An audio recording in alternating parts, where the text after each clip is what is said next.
Good morning student. आज हम आप लोग को स्ट्रेन एनर्जी के बारे में पढ़ाएंगे कि स्ट्रेन एनर्जी क्या होता है, एनर्जी के लिए इक्वेशन क्या होता है, रेजिलियंस क्या होता है, प्रूफ रेजिलियंस क्या होता है और मॉडुलस ऑफ टफनेस क्या होता है।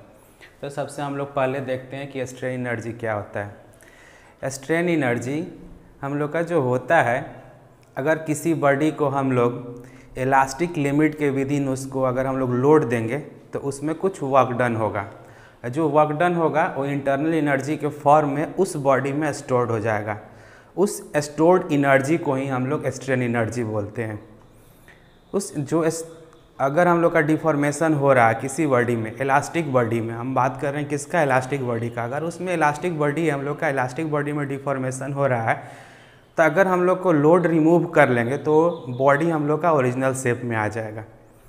तो हम क्या कर रहे हैं कि इलास्टिक लिमिट में ही हम लोग लोड अप्लाई कर रहे हैं, तो उसमें कुछ डिफॉर्मेशन होगा, उस डिफॉर्मेशन के चलते उसमें कुछ वर्क डन होगा। जो वर्क डन हुआ उस बॉडी में इंटरनल एनर्जी के रूप में स्टोर्ड हो जाएगा और उसी स्टोर्ड एनर्जी को हम लोग स्ट्रेन एनर्जी बोलते हैं। तो कोई भी अगर स्ट्रेस स्ट्रेन डायग्राम है किसी बॉडी का, अगर विदिन इलास्टिक लिमिट हम लोग देखेंगे तो क्या होता है कि एक स्ट्रेट लाइन होता है, एक स्ट्रेट लाइन होता है जो आप यहाँ फिगर में देख रहे हैं कि हम लोग का ये एक स्ट्रेस स्ट्रेन डायग्राम है। किसी भी बॉडी का हम लोग कंसीडर करते हैं, अगर इलास्टिक लिमिट में है तो ये जो होता है स्ट्रेट लाइन हो रहा है। तो हम लोग देख रहे हैं कि यहाँ पे कोई लोड लगा रहे हैं P, उसका डिफ्लेक्शन हो रहा है हम लोग का, या उसमें इलोंगेशन हो रहा है, वो डेल्टा हो रहा है। तो ये जो हम लोग का स्ट्रेन एनर्जी होता है, स्ट्रेन एनर्जी को हम लोग U से डिनोट करते हैं। हम लोग का जो स्ट्रेन एनर्जी होगा, स्ट्रेन एनर्जी को हम लोग U से डिनोट करेंगे। तो जो स्ट्रेन एनर्जी होता है हम लोग का एवरेज लोड इनटू इलोंगेशन होता है। स्ट्रेन एनर्जी हम लोग क्या हो गया कि एवरेज लोड और इलोंगेशन। तो हम लोग कोई मान लीजिए कि हम लोग अप्लाई करते हैं कि ग्रेजुअली अप्लाइड लोड है, मतलब हम लोग धीरे धीरे लोड को बढ़ा रहे हैं। तो एवरेज लोड क्या हो जाएगा, इनिशियली हम लोग का लोड 0 है और मैक्सिमम जाके P हो रहा है। तो एवरेज लोड क्या हो जाएगा P/2, मतलब 1/2 P इंटू डेल्टा। तो आप जानते हैं कि अगर स्ट्रेन एनर्जी को हम लोग ये भी बोल सकते हैं कि जो एरिया होगा, area under stress strain diagram, तो यहाँ पर अगर इसका हम लोग एरिया लेंगे तो ये एक त्रिभुज बन रहा है, त्रिभुज का 1/2 P इंटू डेल्टा, आधार गुणे ऊंचाई, उसका त्रिभुज का क्षेत्रफल हो गया।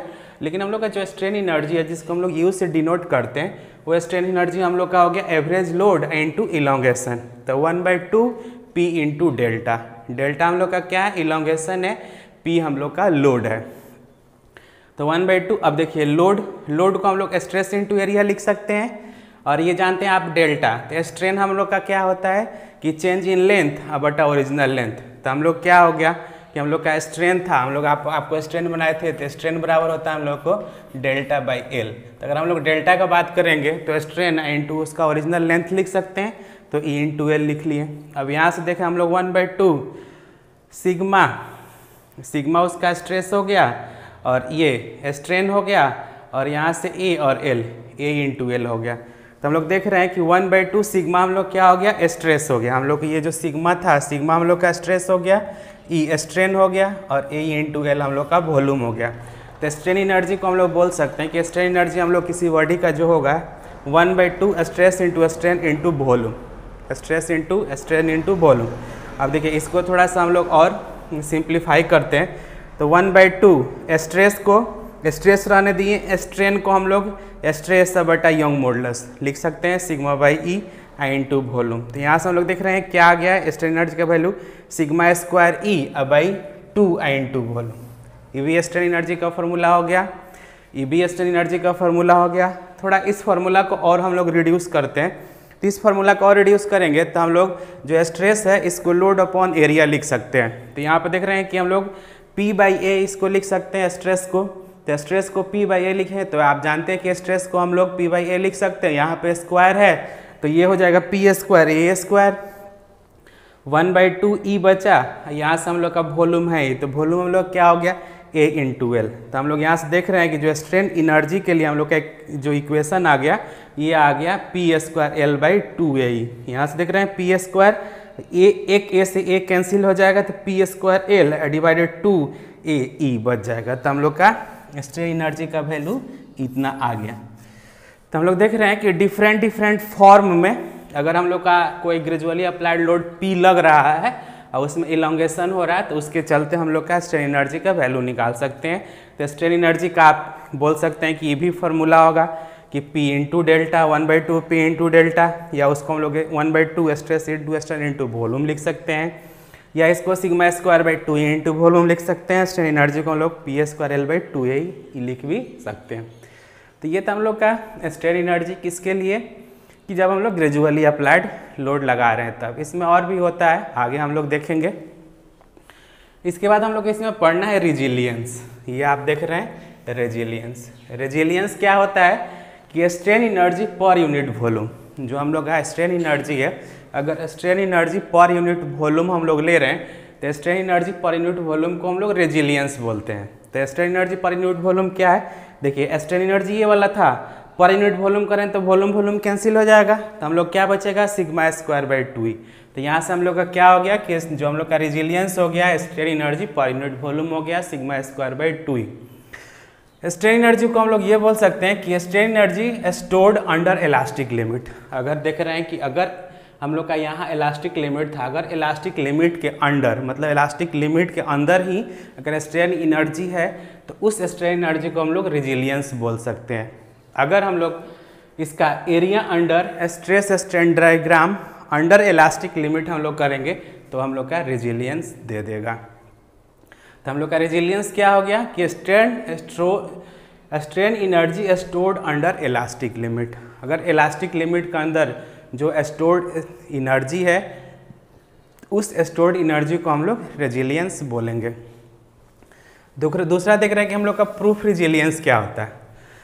प्रूफ रेजिलियंस को हम लोग modulus of resilience, resilience modulus बोलते हैं। प्रूफ रेजिलियंस को ही हम लोग बोल सकते हैं क्या, मॉडुलस ऑफ रेजिलियंस या रेजिलियंस मॉडुलस। अब रेजिलियंस मॉडुलस या प्रूफ रेजिलियंस क्या होता है कि resilience at the elastic limit. अगर हम लोग देख रहे हैं कि ये रेजिलियंस है, यहाँ रेजिलियंस था कि रेजिलियंस क्या होगा, तो हम लोग उसको बोल रहे हैं कि strain energy stored under elastic limit. लेकिन वहीं स्ट्रेन एनर्जी को अगर हम लोग अप टू इलास्टिक लिमिट चल जाएंगे, इलास्टिक लिमिट तक, तब हम लोग उसको बोलेंगे प्रूफ रेजिलियंस या मॉडुलस ऑफ रेजिलियंस या रेजिलियंस मॉडुलस। अगर विद इन इलास्टिक लिमिट है तो हम लोग का रेजिलियंस है, अप टू इलास्टिक लिमिट हो जाएगा उसको हम लोग प्रूफ रेजिलियंस बोलते हैं। तो हम लोग देख रहे हैं कि strain energy up to elastic limit, इसको ध्यान रखिएगा, ऑब्जेक्टिव में बहुत पूछता है कि रेजिलियंस क्या है, तो विद इन इलास्टिक लिमिट है, और प्रूफ रेजिलियंस क्या है, तो stored energy up to elastic limit. तो देखिए अगर हम लोग इसको प्रूफ रेजिलियंस को ये भी बोला जाता है कि आपका रेजिलियंस पर यूनिट वॉल्यूम। तो देखिए हम लोग पर यूनिट वॉल्यूम करेंगे रेजिलियंस, हम लोग बोल रहे हैं इलास्टिक लिमिट तक, तो हम लोग देख रहे हैं कि पर यूनिट वॉल्यूम कर रहे हैं तो σ²/2E आ रहा है, तो ये विद इन इलास्टिक लिमिट है। और अप टू इलास्टिक लिमिट करेंगे तो स्ट्रेस इंटू स्ट्रेन, पर यूनिट वॉल्यूम करेंगे तो वॉल्यूम कैंसिल हो जाएगा, तो 1/2 स्ट्रेस इंटू स्ट्रेन। तो ये स्मॉल ई लिखा गया है, क्यों, क्योंकि हम लोग यहाँ पे ले रहे हैं इसके इलास्टिक लिमिट का वैल्यू ले रहे हैं, तो 1/2। और आप जानते हैं कि स्ट्रेस इक्वल टू क्या हो जाएगा, यंग मॉडुलस इंटू स्ट्रेन और इंटू स्ट्रेन। तो यहाँ से हम लोग का स्ट्रेन एनर्जी आ गया E/2 आपका ये स्ट्रेन का स्क्वायर। तो ये हम लोग को यहाँ से क्या मिल जाएगा, प्रूफ रेजिलियंस मिल जाएगा। तो प्रूफ रेजिलियंस क्या हो गया, stored strain energy stored up to elastic limit, और रेजिलियंस क्या हो गया, strain energy stored within elastic limit. और इसको दूसरा टर्म में बोल सकते हैं कि strain energy per unit volume, और प्रूफ रेजिलियंस भी हम लोग का strain energy per unit volume होगा, लेकिन कहाँ तक का, अप टू इलास्टिक लिमिट का। अब आइए हम लोग इसका बात करते हैं मॉडुलस ऑफ टफनेस का। देखिए तो मॉडुलस ऑफ टफनेस क्या होता है कि हम लोग किसी बॉडी पे बोल रहे हैं कि इलास्टिक हम लोग का बॉडी है, अगर किसी बॉडी पे हम लोग लोड लगाते हैं तो किसी पॉइंट पे जाके वो टूट जाएगा। देख रहे हैं कि हम लोग ये स्ट्रेस स्ट्रेन डायग्राम है, स्ट्रेस स्ट्रेन डायग्राम है, तो आपको ऐसे कर्व बताए थे स्ट्रेस स्ट्रेन डायग्राम का। तो अगर यहाँ पे हम लोग जा रहे थे तो फ्रैक्चर हो रहा था, फ्रैक्चर टूट जा रहा था बॉडी। तो जो मॉडुलस ऑफ टफनेस होता है ये क्या होता है कि ability of material to absorb energy before fracture, मतलब टूटने से पहले कितना एनर्जी वो ऑब्जॉर्ब कर लिया। जितना एनर्जी ऑब्जॉर्व कर लेगा उसी एनर्जी को हम लोग मॉडुलस ऑफ टफनेस बोलते हैं। मतलब टफनेस का मतलब होता है कि अगर किसी बॉडी पे हम लोग लोड देते हैं तो कितना से कितना एनर्जी ऑब्जॉर्व कर ले रहा है। तो यहाँ हम लोग मॉडुलस ऑफ टफनेस देख रहे हैं क्या है कि ability of material to absorb energy before fracture, मतलब टूटने से किसी भी मटेरियल को फ्रैक्चर होने से पहले वो जितना स्ट्रेन एनर्जी ऑब्जॉर्व कर लेगा उसी को हम लोग बोलेंगे मॉडुलस ऑफ टफनेस।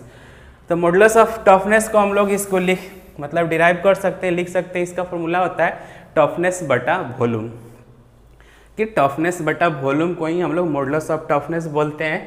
तो ये देख रहे हैं कि एमओटी का मतलब हुआ मॉडुलस ऑफ टफनेस। तो अगर हम लोग इसको बोल सकते हैं कि जो हम लोग का मॉडुलस ऑफ टफनेस होता है, अगर इसका हम लोग एरिया निकाल लें, इसका टोटल एरिया निकाल लें तो ये स्ट्रेन एनर्जी का वैल्यू देगा। तो एरिया हम लोग कहाँ तक निकालना पड़ेगा, इसका फ्रैक्चर तक। तो ये हम लोग जो हैचिंग एरिया देख रहे हैं, इस एरिया को अगर हम लोग निकाल लें तो हम लोग का टोटल मॉडुलस ऑफ टफनेस का वैल्यू निकल जाएगा। तो मॉडुलस ऑफ टफनेस क्या हो गया, स्ट्रेन एनर्जी बिफोर फ्रैक्चर।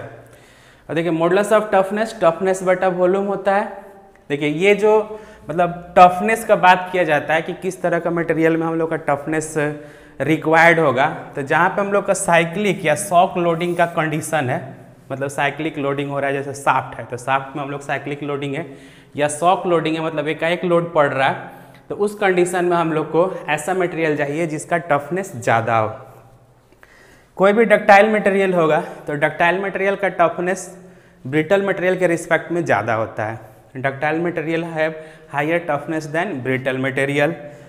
और इम्पैक्ट लोड, अगर कोई हम लोग मान लीजिए इम्पैक्ट लोड किसी कोई कंपोनेंट है, मैकेनिकल कंपोनेंट है जहाँ पे इम्पैक्ट लोड ज़्यादा लग रहा है, तो उस मटेरियल में हम लोग को दो चीज़ होना चाहिए, उसका रेजिलियंस और उसका टफनेस बहुत इंपॉर्टेंट प्रॉपर्टी है। अगर जहाँ पे हम लोग का इम्पैक्ट लोड लग रहा है या इम्पैक्ट लोड से संबंधित कोई भी कंडीशन है, वहाँ पे हम लोग का दो इम्पोर्टेंट प्रॉपर्टी होता है, रेजिलियंस और टफनेस।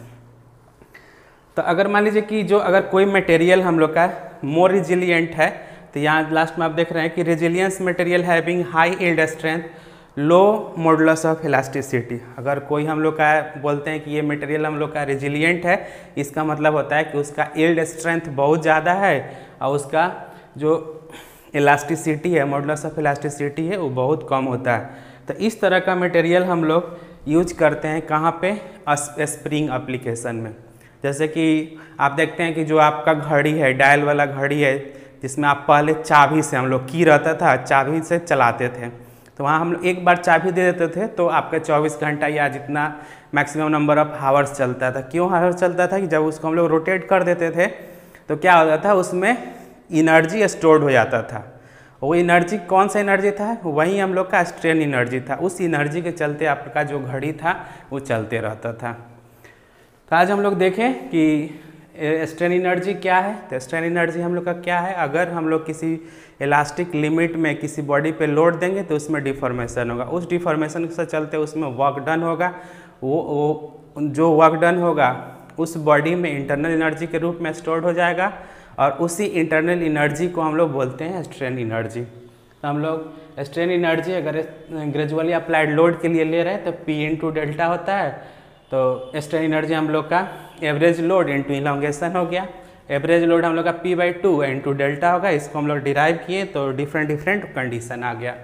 उसी तरह हम लोग का रेजिलियंस था। रेजिलियंस हम लोग का क्या होगा, strain energy per unit volume, पर यूनिट वॉल्यूम। तो इसको हम लोग σ²/2E लिख सकते हैं। और जो ये रेजिलियंस होता है, stored energy with in elastic limit होता है। प्रूफ रेजिलियंस भी आपका रेजिलियंस पर यूनिट वॉल्यूम होता है, लेकिन ये अप टू इलास्टिक लिमिट होता है। तो इसके लिए हम लोग अप टू इलास्टिक लिमिट के पर यूनिट वॉल्यूम है ही, तो 1/2 आपका स्ट्रेस इलास्टिक लिमिट का, स्ट्रेन इलास्टिक लिमिट का, तो यहाँ से हम लोग को E/2 स्ट्रेन का स्क्वायर आ गया। मॉडुलस ऑफ टफनेस क्या होता है, तो मॉडुलस ऑफ टफनेस हम लोग का टफनेस बटा वॉल्यूम होता है। और तो हम लोग का टफनेस क्या है, तो हम लोग का किसी भी मटेरियल का एबिलिटी है कि वो कितना एनर्जी अब्जॉर्ब कर सकता है बिफोर फ्रैक्चर। तो ये जो टफनेस का जो प्रॉपर्टी होना चाहिए वो इम्पॉर्टेंट है हम लोग का साइक्लिक और शॉक लोडिंग के लिए। और ductile material higher tougher than होता है ब्रिटल मटेरियल से। डक्टाइल मटेरियल ज़्यादा टफ होता है ब्रिटल से, क्योंकि आप देखते हैं कि अगर डक्टाइल मटेरियल पे आप हैमरिंग करिएगा तो वो जल्दी टूटेगा नहीं, लेकिन अगर ब्रिटल मटेरियल को तुरंत हैमर करिएगा तो टूट हो जाएगा। इसका मतलब हम लोग शॉक लोड दे रहा है उस पर, तो हम लोग का डक्टाइल मटेरियल ऑब्जर्व कर ले रहा है, जल्दी टूट नहीं रहा है, तो इसलिए उसका मॉडुलस ऑफ टफनेस ज़्यादा होगा जबकि ब्रिटल मटेरियल का कम होगा।